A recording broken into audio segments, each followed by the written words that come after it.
కొత్త వాళ్ళను గట్టిగా ఉన్న వాళ్ళను కొట్లాడే పోరాట పటిమ ఉన్న వాళ్ళను అంటే కేసులు పెట్టిండు పీసులు పెట్టిండు అంటే భయపెట్టోళ్ళు అయితే వద్దు భయపెట్టోళ్ళు ఇంట్లో ఉండుర్రి కొట్లాడేటోళ్ళు రేవంత్ రెడ్డికి సుక్కలు చూపెట్టేటోళ్ళు ఎవరైతే ఉంటారో వాళ్ళు రావాలి ముంగట నిలబడాలి కేసులకు భయపడదు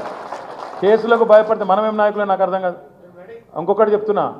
ఎవరి మీద ఎక్కువ కేసులు అయితే వాళ్ళు పెద్ద నాయకులు అవుతారు ముందే చెప్తున్నాను ఎవరెవరి మీద ఎక్కువ కేసులు అయితే వాళ్ళు పెద్ద పెద్ద నాయకులు అవుతారు కాబట్టి ఎన్ని ఎక్కువ కేసులు అయితే అంత మంచిది అనుకోవాలి అర్థమైందా కాబట్టి అట్లాంటి వాళ్ళు ముందుకు రండి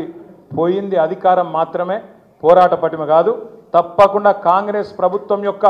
420 హామీలు ఏవైతున్నాయో 420 హామీలు యాద్ చేద్దాం గుర్తు చేద్దాం ఎంబడబడదాం ఈ 4 ఏళ్ళు ఖచ్చితంగా కాంగ్రెస్ ప్రభుత్వానికి చుక్కలు చూపెట్టే బాధ్యత మా కార్మిక విభాగం తీసుకోవాలని చెప్పి మనస్ఫూర్తిగా కోరుతుంది